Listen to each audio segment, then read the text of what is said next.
Good evening भाई लोग, good evening.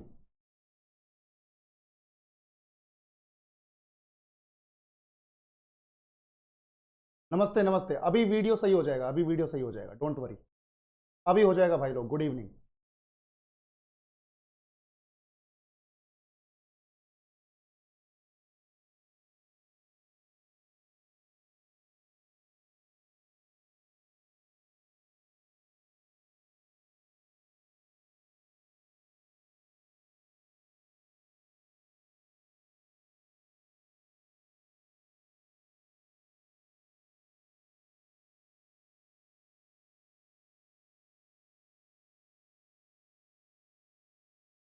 आज अपलोड होगी बेटा, आज होगी अपलोड। एक सेकंड, अभी वीडियो दिखेगी।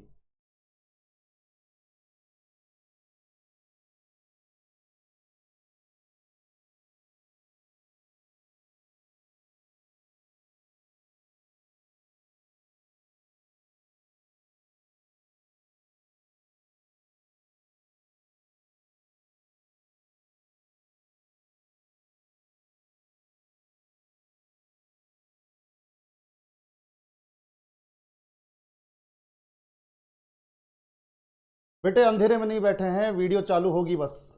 थोड़ा सा ग्लिच आया है, टेक्निकल ग्लिच आया है, एक सेकंड।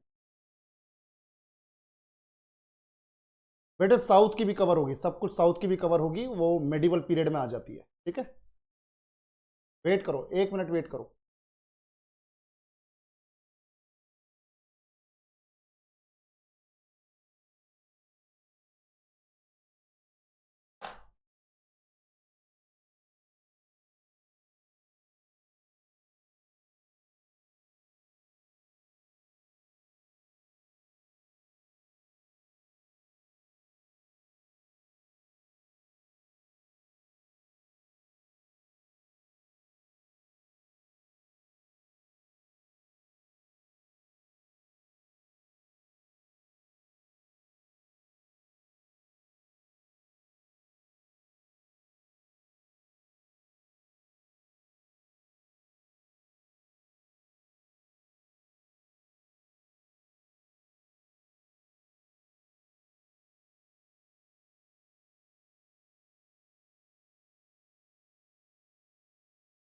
बेटा सभी लोग बताओ, अभी वीडियो क्लियर है?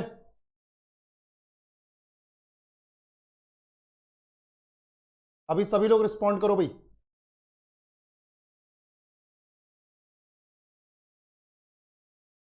चलो चलो, बहुत बढ़िया बहुत बढ़िया। शुरू करते हैं।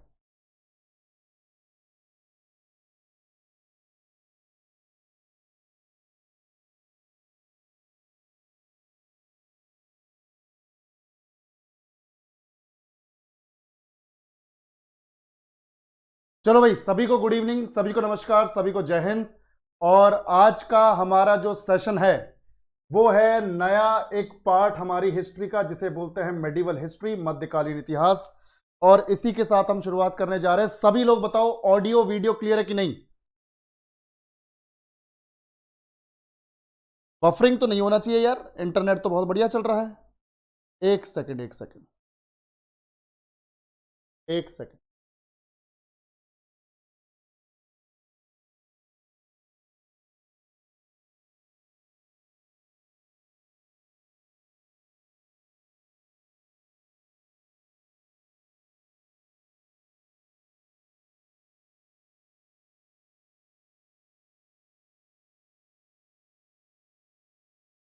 कोई नहीं कोई नहीं, थोड़ा सा वेट करो, थोड़ा सा वेट करो। आज तो कैमरा भी धोखा दे रहा है और इंटरनेट भी धोखा दे रहा है। समझ गया समझ गया समझ गया।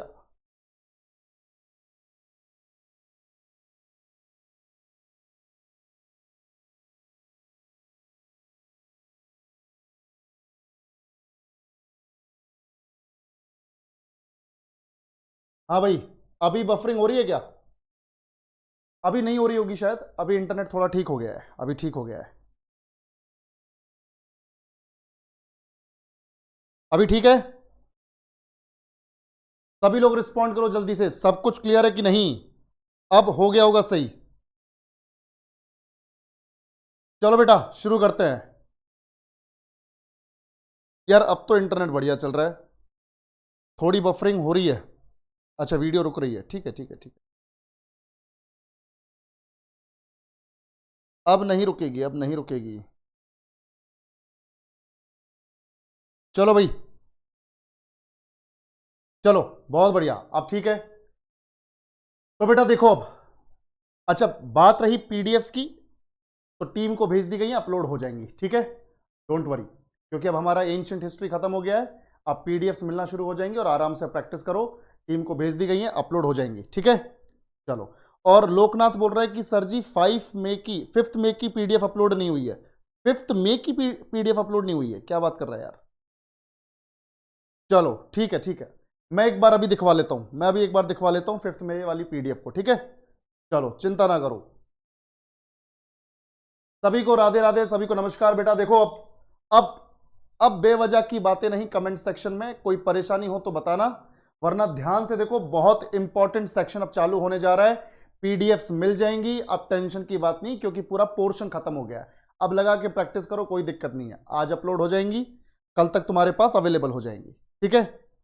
एक बार सभी लोग जो है रीलॉग इन कर लो, अगर किसी की स्क्रीन पे नहीं दिख रहा हूं तो रीलॉग इन कर लो एक बार सभी लोग। चलो, अबे हैंड अप करने से क्या होगा यार, पॉसिबल है। चलो सभी को गुड इवनिंग। सभी लोग ध्यान से देखो, मेडिवल हिस्ट्री, मध्यकालीन इतिहास, और जिसको मैं नहीं दिख रहा हूं रीलॉग इन करो एक बार जल्दी से, फटाफट से। चलो चलो, बहुत बढ़िया बहुत बढ़िया। चलो अब आगे बढ़ते हैं। सबसे पहले देखो, आज जो मेडिवल पीरियड की, मध्यकालीन भारत के इतिहास की जो क्लास है बच्चों, ये एक इंट्रोडक्टरी क्लास है। ये इंट्रोडक्टरी क्लास है, इसका मतलब यह है कि आज आपको यह बताया जाएगा कि मध्यकालीन भारत में हमें पढ़ना क्या है, और हम पढ़ना शुरू भी कर देंगे, एक टॉपिक शुरू भी हो जाएगा। पर पहले समझ लो कि मध्यकालीन भारत है क्या। ध्यान से देखो बेटा सभी लोग, चलो बेटा ध्यान से देखो, ये मेडिवल पीरियड है, ये मेडिवल पीरियड है बच्चों, मध्यकाल 600 एडी से 1600 एडी। और अगर किसी को लग रहा है कि सर आपने साउथ इंडिया के वंश तो डायनेस्टीज तो पढ़ा ही नहीं, तो बेटा वो इस मेडिवल पीरियड का पार्ट है, इस मेडिवल पीरियड का पार्ट है, छोड़ेंगे कुछ नहीं, जो कुछ इंपॉर्टेंट है वो सब होगा, ठीक है। ध्यान से देखो, अब देखो 600 एडी से लेके, क्योंकि हम लोगों ने क्या किया अभी तक, हम लोगों ने क्या किया अभी तक, गुप्त एम्पायर जो है वो 240 एडी से लेकर 240 एडी से लेकर वो चला है 550 एडी तक। गुप्त एम्पायर 550 एडी तक चला है। अब 550 से लेकर बीच में एक थोड़ा सा बफर जोन आता है। बफर जोन का मतलब यह है, बफर जोन का मतलब यह है कि कोई इंपॉर्टेंट डायनेस्टी नहीं है, सब थोड़ा इधर उधर बिखरे हुए हैं। पर जो अब एक्चुअल में मेडिवल पीरियड शुरू हो रहा है वो हो रहा है 600 एडी से 1600 एडी तक, 600 से 1600 एडी के बीच में। और अब एक चीज ध्यान से देखो, सब लोग ध्यान से देखो, बिल्कुल बिल्कुल 600 एडी से 1600 एडी के बीच में जो ये पूरा मध्यकालीन भारत है, इसको दो हिस्सों में डिवाइड करते हैं हम लोग। एक तो हमारे पास है अर्ली मेडिवल पीरियड, ध्यान से देखो बेटा, यानी मेडिवल पीरियड को भी दो हिस्सों में बांटा जाता है, एक तो प्रारंभिक मध्यकाल और एक है लेटर मेडिवल पीरियड यानी उत्तर मध्यकाल। ध्यान से सुनो, ये 600 से लेकर 1600 तक का जो टाइम पीरियड है मध्यकाल का, इसे दो हिस्सों में डिवाइड कर दिया। एक तो प्रारंभिक मध्यकाल, देखो कहां से कहां तक, अर्ली मेडिवल पीरियड 600 से 1200 एडी, 600 से 1200 एडी, ठीक है। और फिर लेटर मेडिवल पीरियड 1200 से लेकर 1600 एडी तक, ठीक है। तो हमें सबसे पहले कवर करना है early medieval period. Early medieval period हम पहले कवर करेंगे, और इसी में वो चोला, चेर, पांड्य, चोल, चेर, पांड्य, पल्लव, राष्ट्रकूट, समझ लो भाई, वो सब इधर ही आ जाएगा, वो सब इधर ही आ जाएगा, साउथ की डायनेस्टीज यहीं पर आ जाएंगी। अब ध्यान से देखो, और एक चीज और मैं आपको बता दूं, 9 जून को हमारी एंशिएंट हिस्ट्री की मैराथन है, सभी लोग जुड़ेंगे तभी फायदा होगा। एंशिएंट हिस्ट्री हम कवर कर चुके हैं, अब एंशिएंट हिस्ट्री का तुम्हारा एक तरीके से ये समझ लो कि मैराथन से पूरा रिवीजन हो जाना है। और बाई चांस कोई चीज मैंने छोड़ी है कोई ऐसी छोटी मोटी चीज अगर मैंने छोड़ी है जो एग्जाम के पॉइंट ऑफ व्यू से बहुत इंपॉर्टेंट नहीं है, तो वो मैंने मैराथन में शामिल कर दिया ताकि वो वहां कवर हो जाए। तो सब कुछ कवर हो जाएगा एंशिएंट हिस्ट्री की मैराथन में। सब लोग 9 जून को 11 बजे सुबह वहां पे जुड़ जाना। अब देखो बेटा, अर्ली मेडिवल पीरियड, प्रारंभिक मध्यकाल 600 से 1200 एडी के बीच में, और लेटर मेडिवल पीरियड 1200 से 1600 एडी के बीच में। अब हम शुरू करेंगे अर्ली मेडिवल पीरियड के साथ। अब इसमें क्या है पहले वो देखो, ध्यान से देखो बेटा, इसमें क्या है। यहां पर अर्ली मेडिवल पीरियड में भी अब क्या है, उत्तर भारत का अर्ली मेडिवल पीरियड यानी प्रारंभिक मध्यकाल अलग है, दक्षिण भारत का अलग है। भाई प्रारंभिक मध्यकाल में उत्तर भारत में कुछ और हो रहा होगा, दक्षिण भारत में कुछ और हो रहा होगा। तो उत्तर भारत में प्रारंभिक मध्यकाल में कुछ राजवंश एस्टैब्लिश हुए हैं, कुछ डायनेस्टीज एस्टैब्लिश हुई हैं। वो कौन कौन से राजवंश हैं जो 600 से लेकर, ध्यान से देखो बेटा, उत्तर भारत में 600 एडी से लेकर 1200 एडी तक शासन कर रहे हैं, 1200 एडी तक रूल कर रहे हैं। 600 एडी से 1200 एडी के बीच में नॉर्थ इंडिया में, उत्तर भारत में इन राजवंशों ने रूल किया है, शासन किया है। ध्यान से देखो, सभी को गुड इवनिंग बच्चों, ध्यान से देखो। तो सबसे पहली जो डायनेस्टी है जो हम पढ़ेंगे भी, आज शुरू भी कर देंगे, वो है बच्चों पुष्यभूति डायनेस्टी। पुष्यभूति डायनेस्टी जिसका राजा रहा है हर्षवर्धन। तुमने नाम सुना होगा, पहले थानेसर का राजा था, बाद में कन्नौज का राजा बना, ठीक है, हर्षवर्धन। इसी वंश को बिलोंग करता था, इसी वंश से आता था।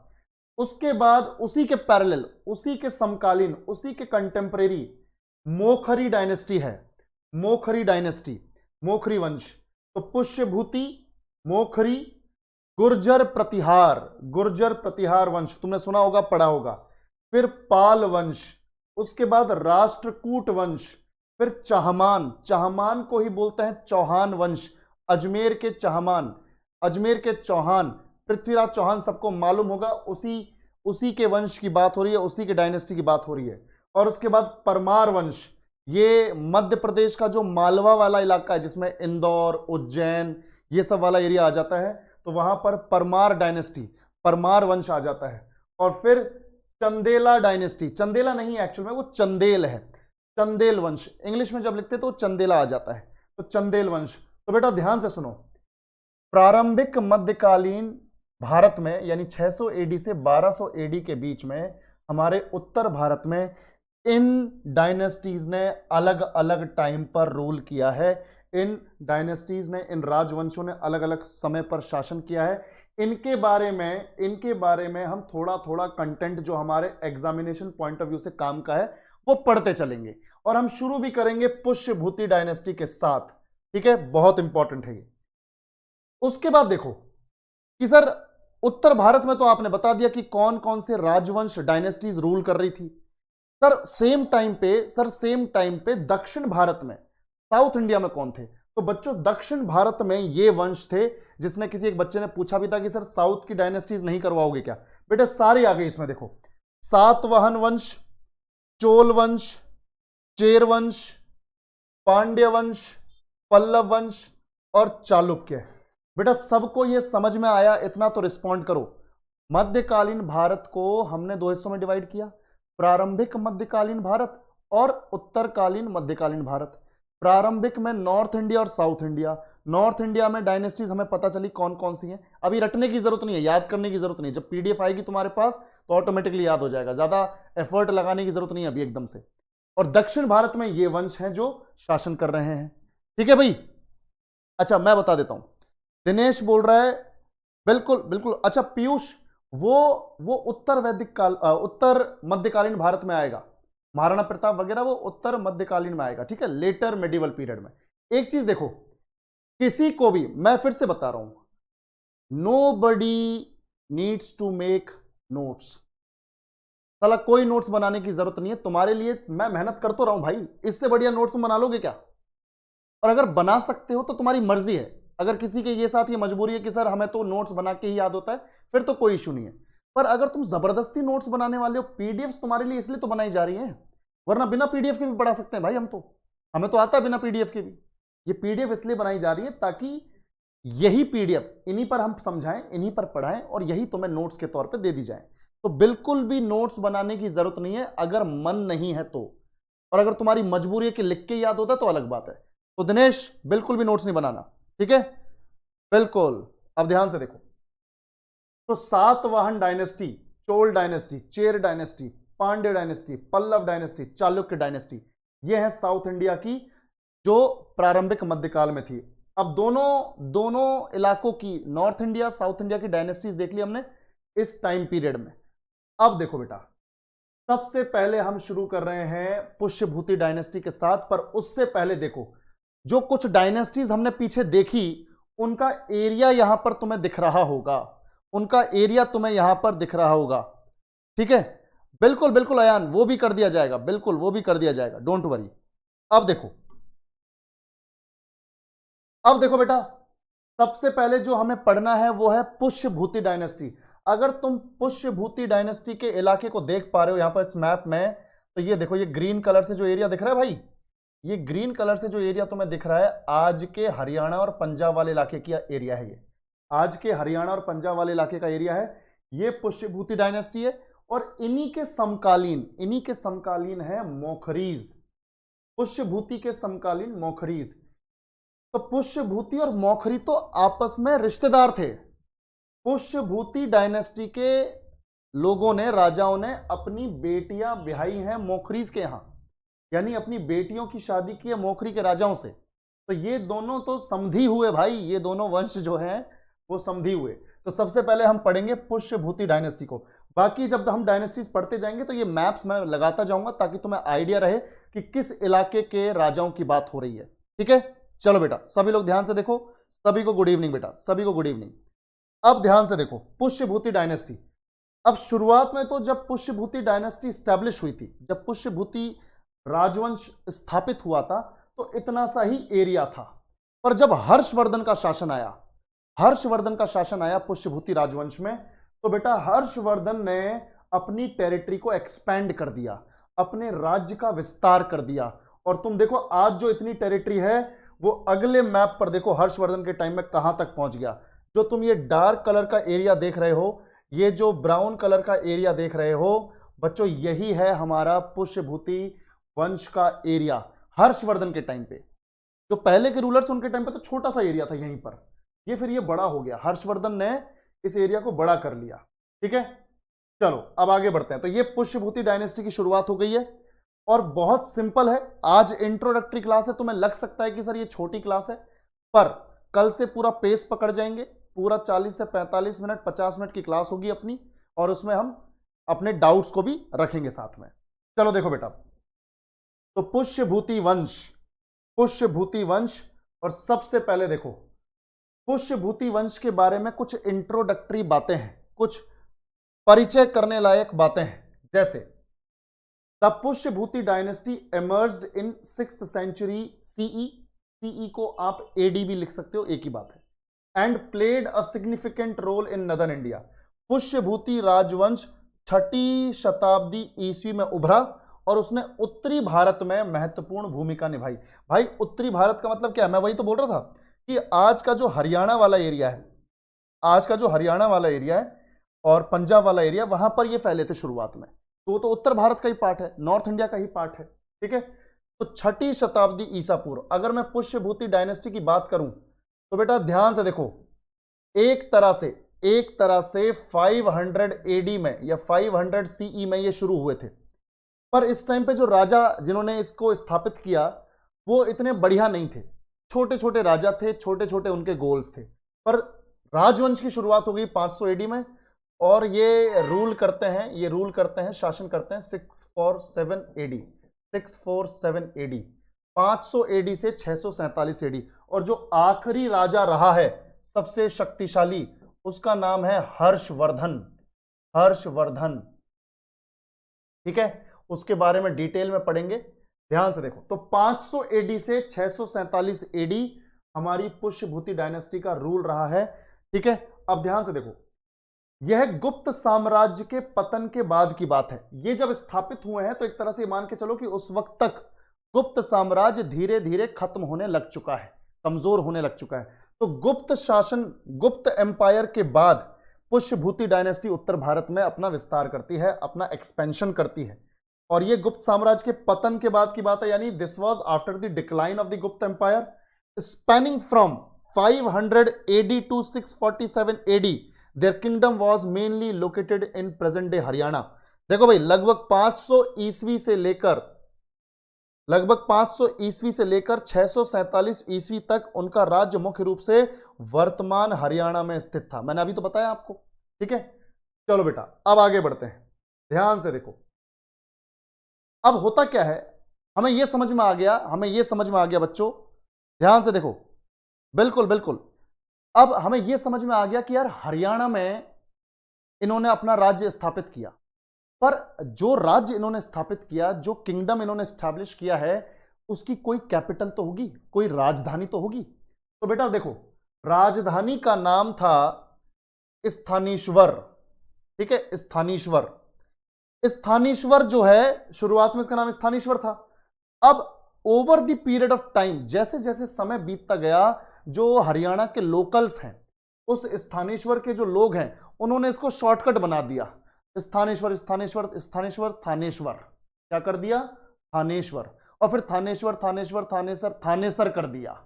तो मतलब स्थानीश्वर से क्या कर दिया बच्चों? थानेसर। आज के टाइम में अगर तुम सब ने हरियाणा का अगर मैप देखा है तो कुछ इस तरह का मैप है हरियाणा का, ठीक है, इस तरह का मैप है हरियाणा का। ये देखो, ये हरियाणा का मैप है। इस हरियाणा में ध्यान से देखो बेटा, यहां तो ये देखो हरियाणा से लगा हुआ है दिल्ली, ये तो दिल्ली है, और ये हरियाणा है। हरियाणा में यहां पर एक जगह है, तुम सब जानते हो, महाभारत काल से एक जगह है कुरुक्षेत्र। कौन सी जगह? बिल्कुल, बहुत बढ़िया कीर्ति, ये कौन सी जगह है? कुरुक्षेत्र, जहां पर महाभारत का युद्ध हुआ था, ठीक है, कुरुक्षेत्र। ध्यान से देखो बेटा, कुरुक्षेत्र। तो इसी कुरुक्षेत्र के पास एक छोटी सी जगह है, कुरुक्षेत्र के थोड़ा लेफ्ट साइड में एक छोटी सी जगह है, इसका नाम है आज के टाइम में थानेसर। यही थानेसर हुआ करता था पुष्यभूति राजवंश की राजधानी, ठीक है भाई, बिल्कुल। अब देखो, अच्छा, सरोज कह रहा है कि भैया मानेसर भी है। बिल्कुल, मानेसर है, वो गुड़गांव के पास है। मानेसर बच्चों यहां पर है ठीक है, थोड़ा बहुत मालूम है तुम्हें, तो मानेसर यहां पर है, गुड़गांव के पास, गुरुग्राम करके जगह है हरियाणा में, यहां पर है। तो मानेसर यहां पर है, थानेसर यहां पर है, ठीक है भाई। चलो, बिल्कुल बिल्कुल। अब देखो बेटा, थानेसर हमें समझ में आ गया, ये कैपिटल रही है शुरुआत में इनकी। पर जब हर्षवर्धन का शासन आया ना, जब हर्षवर्धन जो कि आखिरी शासक था, आखिरी रूलर था, लास्ट रूलर था इस डायनेस्टी का, पुष्यभूति डायनेस्टी का लास्ट रूलर था, उसके टाइम में ही shifted his capital from Thanesar to Kannauj. Uttar Pradesh के कन्नौज में ले गया वो राजधानी को। अब ध्यान से सुनो, शुरुआत में हरियाणा में थे, फिर इधर उत्तर प्रदेश में एक जगह है, ध्यान से देखो बेटा, उत्तर प्रदेश में गंगा के किनारे यहां पर एक जगह है, इस जगह का नाम है, देखो यहां थानेसर से कितनी दूर है, यहां पर गंगा के किनारे एक जगह है कन्नौज। पर उस जमाने में कन्नौज को बोलते थे बच्चों, यहां पे बोलते थे कान्यकुब्ज, कान्यकुब्ज, ठीक है, कान्यकुब्ज बोलते थे। अब देखो बेटा ध्यान से, यहां पर कुरुक्षेत्र के बगल में थानेसर, इधर मानेसर, ये कन्नौज, कन्नौज को ही बोल रहे हैं एंशिएंट टाइम में कान्यकुब्ज। अब देखो ध्यान से, तो स्थानीश्वर तो बन गया थानेसर, कान्यकुब्ज बन गया कन्नौज। आज के टाइम में इन्हीं सिटीज के नाम से जाने जाते हैं ये जगह। तो थानेसर से कन्नौज इसने अपनी राजधानी शिफ्ट कर ली, हर्षवर्धन ने की है ये, इससे पहले के राजाओं ने नहीं। इससे पहले के राजा तो यहां थानेसर से ही रूल कर रहे थे। अब देखो बेटा, राजवंश के अंतिम शासक सम्राट हर्षवर्धन ने 606 से 647 ईस्वी तक शासन किया और इतिहास में एक उल्लेखनीय छाप छोड़ी। मैंने अभी आपको बताया कि भाई डायनेस्टी का जो रूलिंग पीरियड है वो 500 एडी से चालू होता है या 500 सीई से चालू होता है और 647 सीई तक जाता है या 647 एडी तक जाता है। तो लास्ट में जो रूलर था वो था 606 से लेकर 606 एडी से लेकर 606 से लेकर 647 एडी तक हर्षवर्धन। तो हर्षवर्धन ने ही अपनी कैपिटल शिफ्ट की है थानेसर से कान्यकुब्ज यानी कन्नौज। और आज के टाइम में एक चीज बताऊं आपको, कन्नौज जो है आज के टाइम में इंडिया में परफ्यूम इंडस्ट्री के लिए जाना जाता है। इत्र बनते हैं भाई लोग यहां पर, इत्र। बिल्कुल ध्यान से देखो, कोई बात नहीं नंदा, कोई बात नहीं। अच्छा, हनी पूछ रहा है कि सर फर्स्ट एम्परर कौन था। बेटा पूरी लिस्ट है। फर्स्ट एम्परर कहा जाता है, माना जाता है कि ये जो डायनेस्टी का नाम है ना, ये पहले राजा के नाम पर ही पड़ा है, पुष्यभूति राजा।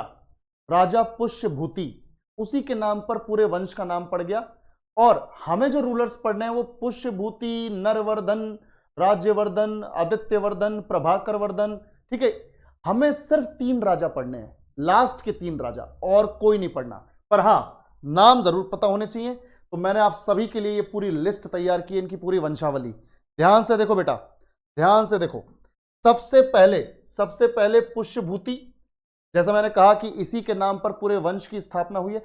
एक चीज और याद रखना, ये जो पुष्यभूति डायनेस्टी है ना, इसे कई बार वर्धन डायनेस्टी भी बोलते हैं। क्या बोलते हैं बच्चों?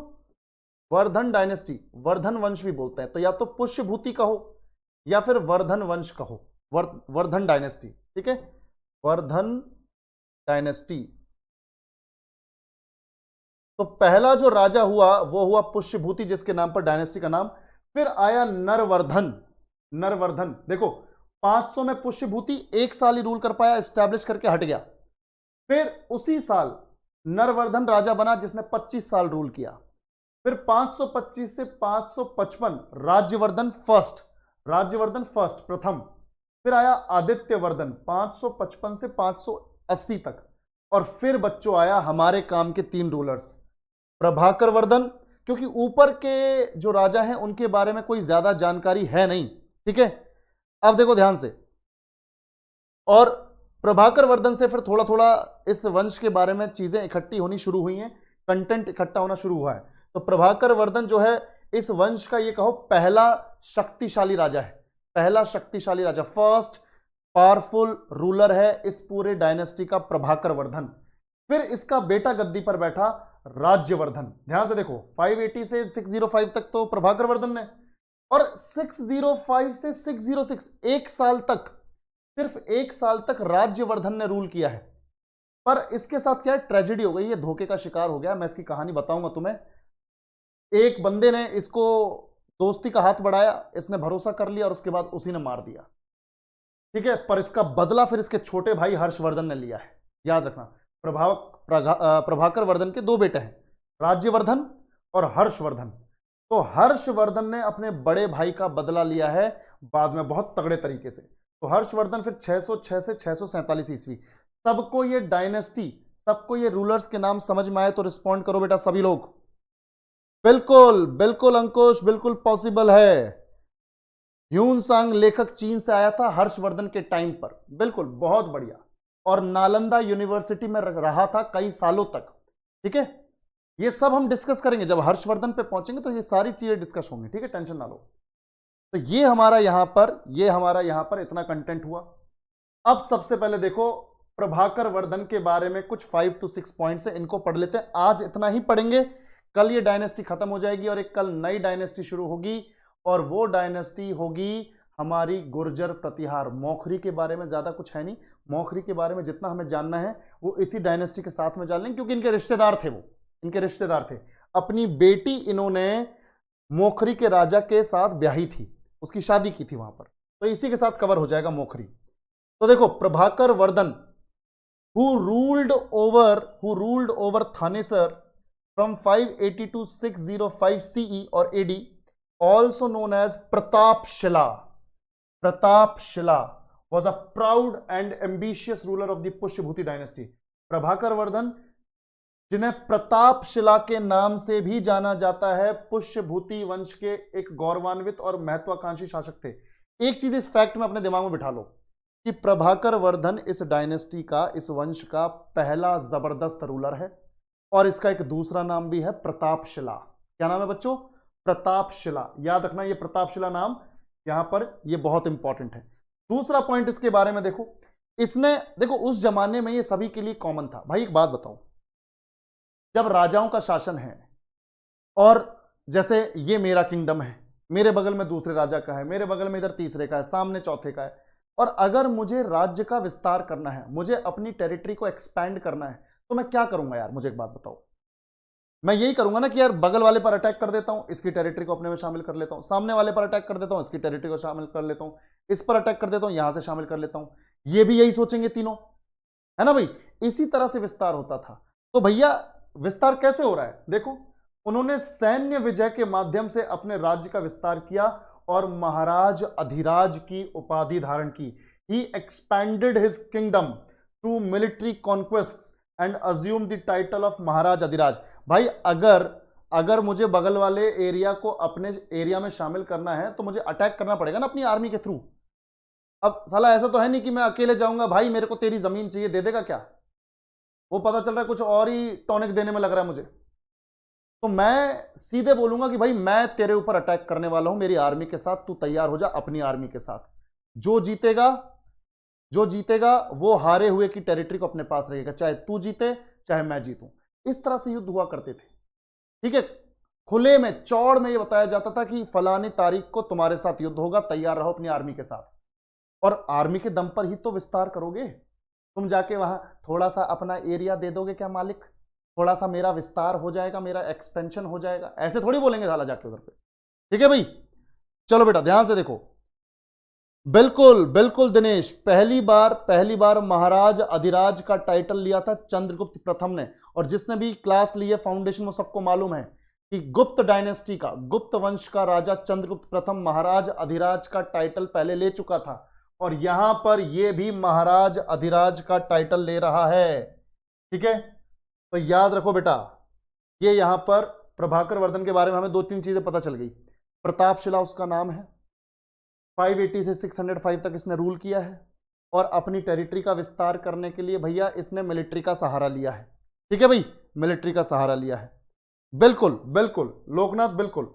अब आगे देखो, Prabhakar Vardhan tried to make the most of the weakened Maukhari power after the death of king Ishan Varman and maintained friendly relations with them.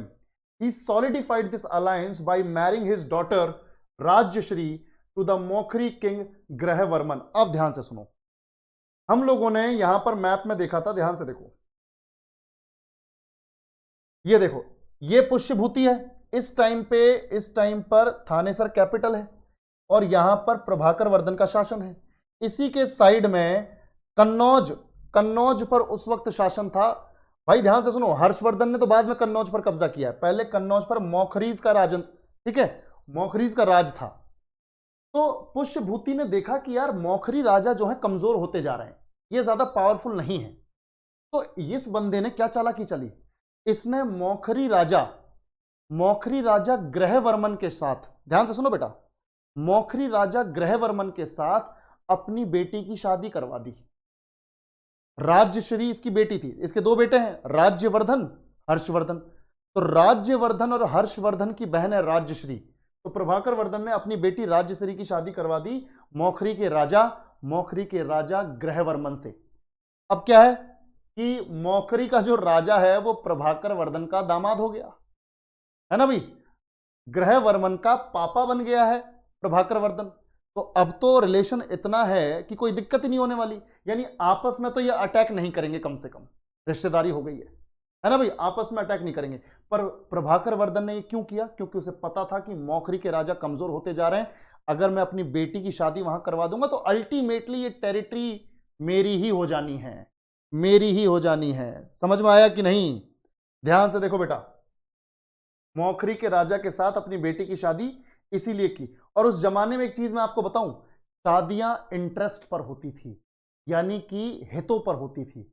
अगर किसी राजा को लग रहा है कि यहां शादी करने से मेरे राज्य की पावर और बढ़ जाएगी, मेरे राज्य का सम्मान और बढ़ जाएगा, तो शादी कर लिया करते थे। ऐसा बहुत कम होता था कि शादी करने के लिए शादी कर रहे हैं, ऐसा नहीं होता था।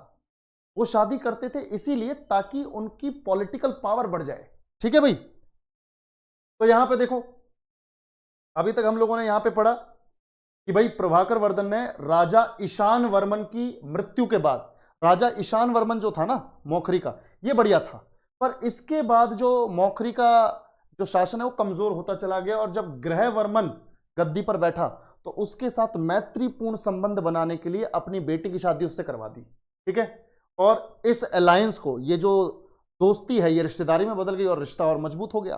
ठीक है भाई, बिल्कुल बिल्कुल अंकुश, इसीलिए होता था। अब देखो, फिर इस दौरान क्या होता है कि जब प्रभाकर वर्धन पुष्यभूति राजा था हरियाणा में, तो उसी तरफ से हूणों ने अटैक किया। गुप्त वंश के टाइम पर भी अटैक किया था उसी टाइम पर, और ये उसी टाइम की बात है, हूण जो है उस टाइम पर अटैक कर ही रहे थे लगातार। तो जब हूण, हूण मतलब तुर्क मंगोल ट्राइब, मैंने बताया था, तुर्क मंगोल आदिवासी जनजाति थे, वॉरियर थे, लड़ाकू थे। उन्होंने जब कुमारगुप्त के टाइम पर भी अटैक किया था, तो कुमारगुप्त तो मर गया था, याद है, गुप्त वंश का राजा कुमारगुप्त जिसने नालंदा यूनिवर्सिटी बनवाई थी, वो तो मर गया था लड़ते लड़ते। तो प्रभाकर वर्धन ने भी हूणों के साथ, देखो Prabhakar Vardhan is believed to have fought against the Hunas in north Punjab. माना जाता है कि प्रभाकर वर्धन ने उत्तरी पंजाब में हूणों के खिलाफ लड़ाई लड़ी थी। ठीक है, इसने भी लड़ाई लड़ी है। और फिर क्या हुआ कि प्रभाकर वर्धन जो है, he passed away due to an illness, और राज्यवर्धन फिर उसका राजा, यानी राज्यवर्धन जो है उसका उत्तराधिकारी बना। तो प्रभाकर वर्धन का एक बीमारी के कारण निधन हो गया, और उसके बाद राज्यवर्धन जो है वो उत्तराधिकारी बना, राजा बना, और उसने अपने पिता के बाद गद्दी संभाली, और 605 से 606 ईस्वी तक शासन किया। अब इसके साथ क्या धोखेबाजी होती है ये मैं तुम्हें कल बताऊंगा। 2-3 लोगों ने मिलकर इसके खिलाफ साजिश रची और इसको मार दिया, और फिर हर्षवर्धन कैसे बदला लेगा वो हम डिस्कस करेंगे। बेटा मुझे ये बताओ, इतना समझ में आया कि नहीं? प्रभाकर वर्धन के बारे में ज्यादा पॉइंट्स नहीं है। प्रतापशिला याद रखना, मौखरी के साथ इसने जो अपने रिलेशन है उसको स्ट्रॉन्ग किया, अपनी बेटी राजश्री की शादी करवा के ग्रहवर्मन से। ठीक है, और बाद में हूणों से एक बार इसने लड़ाई लड़ी है, बढ़िया। उसके बाद इसकी बीमारी की वजह से डेथ हो गई और राज्यवर्धन फिर राजा बनता है। तो इसके बारे में 2-3 पॉइंट है गिनती के। सबको इतना समझ में आया तो रिस्पॉन्ड करो।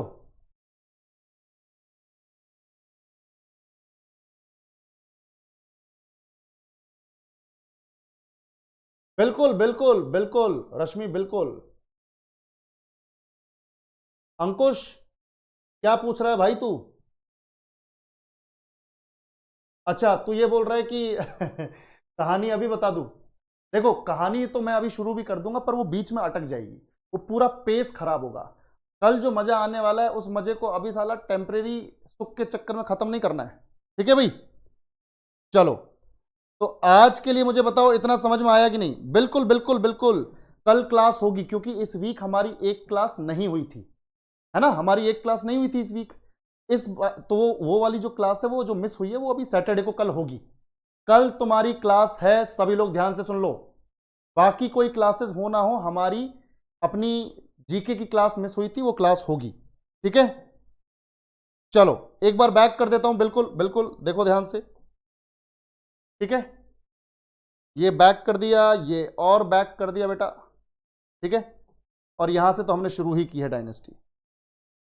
चलो, तो आज के लिए इतना काफी है। कल मिलते हैं सेम टाइम पर, और कल आएगा मजा। कल सभी लोग जुड़ना बेटा, ठीक है? मैं पीडीएफ्स वगैरह अपलोड करवा देता हूं। चलो, take care, bye bye, good night.